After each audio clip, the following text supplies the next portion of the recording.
Well, good evening, distinguished guests, ladies and gentlemen.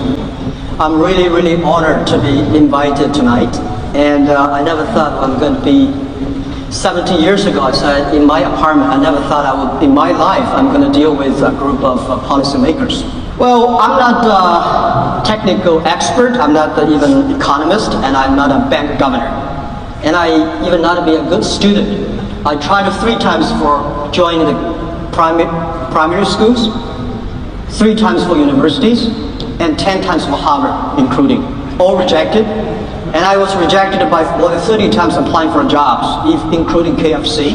25 of us went there, and 24 accepted. I was the only one rejected.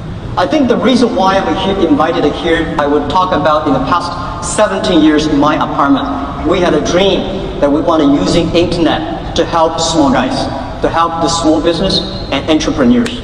It's not easy in the past 17 years. I call myself like a blind man riding on the back of blind tigers. Without knowing anything about business, technology, and even without any money, we start the business. 17 years, we never stop. We never stop innovate. We never stop to change. We never stop to fight for the dreams we believed. Years ago, I was in Beijing in winter. It was a very cold winter. And on the lake, there is a dead duck. And I was curious, people say, why a dead duck? Because that duck, in the summertime, he had a wonderful time with the wilder ducks and the swans. When winter comes, all the wild ducks and the swans left away, and that duck was stupid, stayed there.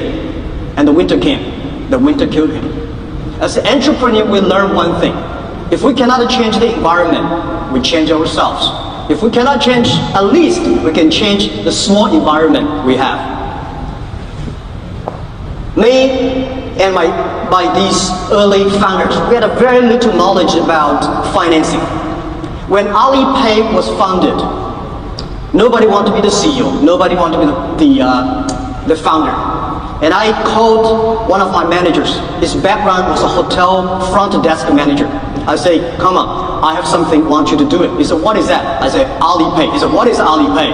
I say, it's something that dealing with the financing, helping people.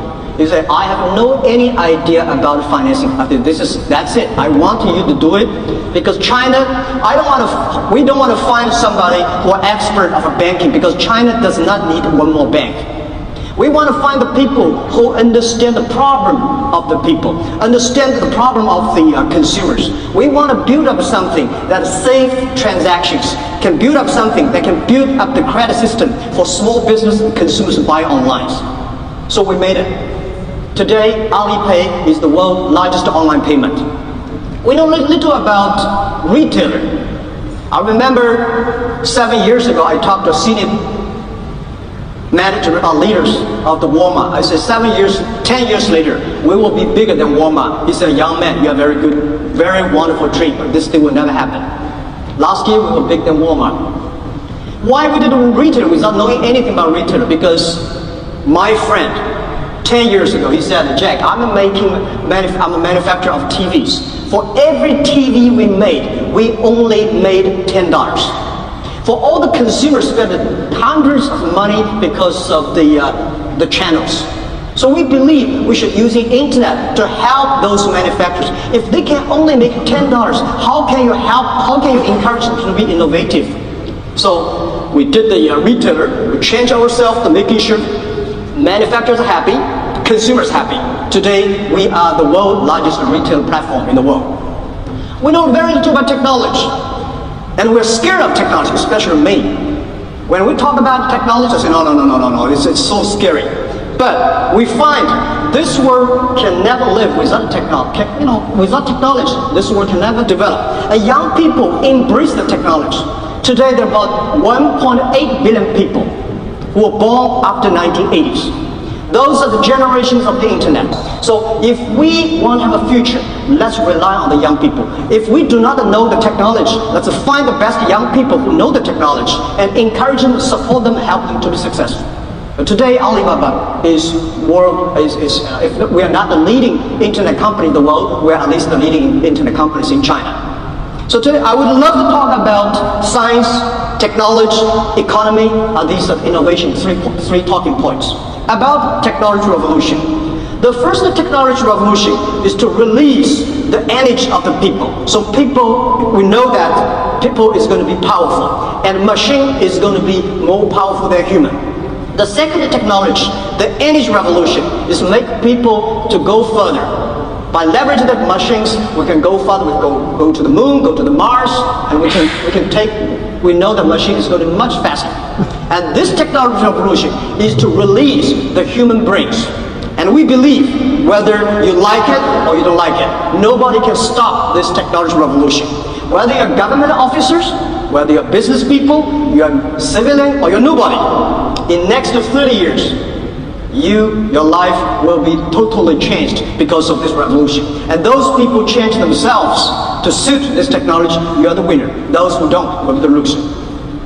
And in the future, we believe data is going to be the raw materials. It's going to be like water, electricity, and oil.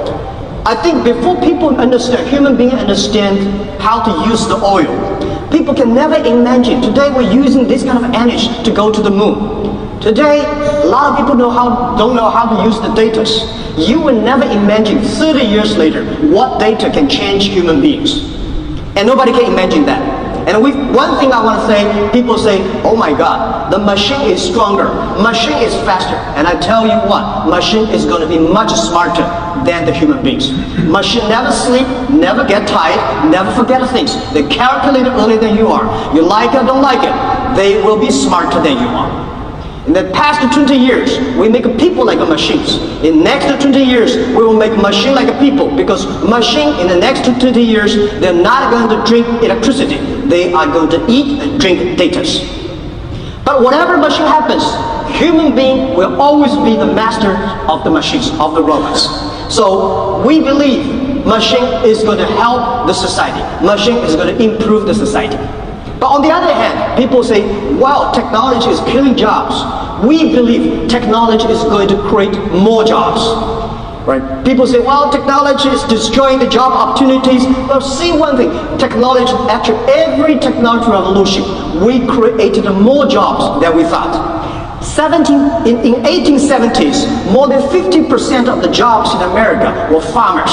Now, 100 years past, there are only less than 2% of the jobs are farmers. How can people tell 100 years ago that when the technology comes, it's going to create more jobs like today?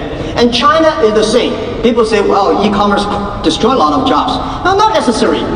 10, 20 years ago, China had a huge industry called the real estate development. There are hundreds of thousands of people working in the construction field. Today, there's no real estate market there.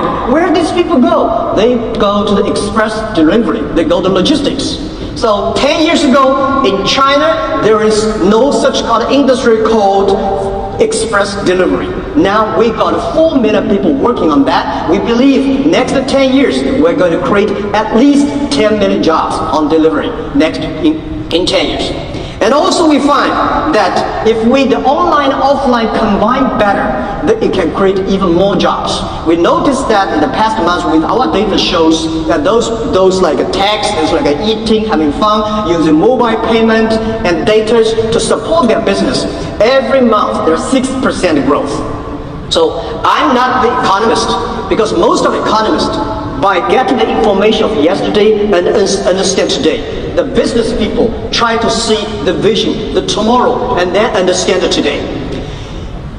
Many years ago, the New York people, about 100 years ago, before the car was invented, people used horse carts. And when we have the horse carts, a lot of people debating one thing: how can we clean the horse manures? Because they're a big problem. How can you make the road clean and meanwhile have the transportation? When the cars discovered, this problem never exists. And I want to tell you one other thing, is the regulators. Regulators are very interesting. When the cars were invented, because the traditional business of horse carts were very, very unhappy. They'll say that we should not let the cars to be on the road. The regulators, because of the pressures they got, they said, okay, the cars can only drive on the road if their speed is slower than the horse carts. And this is what exactly happened, and it's happening today. So we believe that if you cannot solve the problem today, if you cannot see the situation today, let's see tomorrow. About the economy, people say, well, today, world economy has a big problem. Tell me any day that world economy has no problems. We have problems all the times. We believe one thing, notice that 50 years ago, or in the past 50 years, most used to have a problem every 9 years. Now we are having problems almost every 2 years, or every year we have problems. That is sending a strong signal. Something wrong with the system. We need to do something. And also would like, whether you like it to change or not, something is going to happen. And whether you like it, somebody is going to change. 50 years, today our economy is better than 50 years ago. And 50 years later, the economy will definitely be better than today. And the economy has a problem. When economy has a problem, people start to complain. They complain about the technology. They complain about the globalization. And I think what we should complain about is, did we get the message? Internet was not happened today. Internet happened 20 years ago. Did you get it? A lot of people just did not get the strong message we said. So about economy, have we got the message that we need to do something to change? So I would say today's problem definitely is not caused by technology. It is the problem we caused because we did not use the technology in the right way or efficiently. And today the problem is not caused by globalization. People hate trade, people hate globalization. I think globalization is great. Whether you like it or don't like, globalization is going to be continued. But in the past 20 or 30 years, globalization was a benefit to those rich companies, big companies, developed nations. 80% of the small business did not benefit. So what we should figure out is how we can use the technology. How can we use the policies to help small guys, help small business, developing nations to be globalized. So we believe the world in the past years is 2080. We support 20% of the business, 20% of the world to support the 80%. We believe the 80% of the resting and unsupported, those are the potentials of the future. And also would like to say, people think about the China economy. I am pretty confident. I'm very excited about the China economy in the long term, in the future. Because China, the economic problem is about upgrading. I would say the three, which is exporting, investment, and these heavy events will never last long because the China environment cannot sustain if we continue to do economy in the old way. China is upgrading, and China is moving from those old economy to services, high technology, and domestic consumption. China is transforming from government-driven to market-driven. So I would say for the short term, it's very painful. For the long term, I'm pretty confident, especially with my industry. Our company, last quarter, we still got more than 30% growth, even at our size. So about financial innovations, I think the essence of the Internet of Financing is based on the big data to build up a new credit system. And I would say that the traditional financial system are based on the IT technology. The IT technology, it's very expensive in the past years. The other thing is the traditional, the financial system based on the people you know about the guanxi. Only I know you and I know been doing more things. We have a dinner, especially in China. We have a dinner, I understand you, meeting you personally, and then I can give you loans. But today, with our financial system, with the new data financial system, we don't want to know the people. We giving people the loans purely based on the behavior credit data systems we made.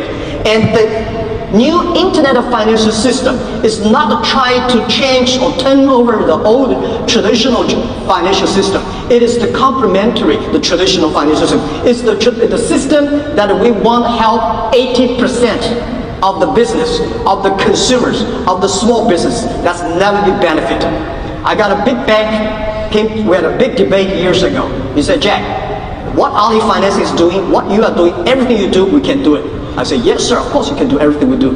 First, you did not do it. Second, if you do it, take you 3 months. If we do it, only 3 weeks. If you do it, takes you $100. If we do it, only $10. We respect a lot about the Dr. Muhammad Yunus, who got the Nobel Prize winner for the inclusive financings. But what we've been achieved in the past 5 years, we did 5 times bigger than the 40 years Dr. Yunus put together. We're using data. We have given loan to more than 500 billion RMB and most of the business, they got money from us, less than $5,000. And our system is called 310. Within 3 minutes, people apply online, we will give response, whether we'll give you money or not. Within 1 second, money will be in your account. 0 people touch. This is how we did. This is we have given in the past 5 years, more than 3 small businesses get loans from us. So we believe at the end, the innovation of technology is going to push the regulators to change. And we believe regulators will change very quickly. And today everybody is encouraging innovation, but innovation is not the other people's issue. Innovation is about you, it's about everything the regulator and government want to do it. I went to the World Basketball Association went to the museum. It was a very interesting story. You know, the first basketball, it was really a basket on the top. The guy who invented the ball, threw into the ball, and then somebody will rush there, use a ladder to take the ball out, and then continue to play. It took 18 years. Somebody said, shall we cut the bottom down and the basket inside? 18 years. That thing changed. There's no people to use the ladders. And then because of that change, a lot of things changed. The referee changed, the rules changed. There's been no person to use the ladders. And that really made today the basketball is really entertaining and more people would love to do it. And I'm here not as trained as the expert of technology. I know nothing about computers. The only thing I know about computers is send and receive the emails and browse. But I would not say I know about the internet. People say, wow, you are the expert of internet and e-commerce. I would have said today, there's no expert of internet. There's no expert of e-commerce. What we are doing today, the e-commerce, 10 years later, will be totally different. And nobody could imagine today for Alibaba what the GMV we achieved, the sales we achieved is close to $500 billion last year. That is ranking number 6 province GDP of China. And in 3 years, our GMV is going to be bigger than the number 20 state of the world. What we believe that in the future, there will be a virtual economy that is going to be the 5th largest economy of the world. If that is Alibaba, it's going to be somebody. That new economy is going to enable every small business, enable every individual. If you have a mobile phone, you can buy and sell anywhere. If you have a car, you can go Uber. If you have a ceiling, you can sell your solar electricity to everywhere in the world. If you have small land, you plant the potatoes. Normally, you can only sell in a small town in your towns. Today, using the internet technology, you can sell everywhere in the world. So this is what we believe. And we believe it's not the technology that changed the world. It's the dreams behind the technology that changed the world. It's the dream, it's the spirit of innovation. It's the spirit of the change. Whether you like it or not, change is there. And we believe 10 years later or 50 years later, there will be more successful business. There will be more successful business people. There will be more smart regulators than today. And this is what we believe. Thank you very, very much.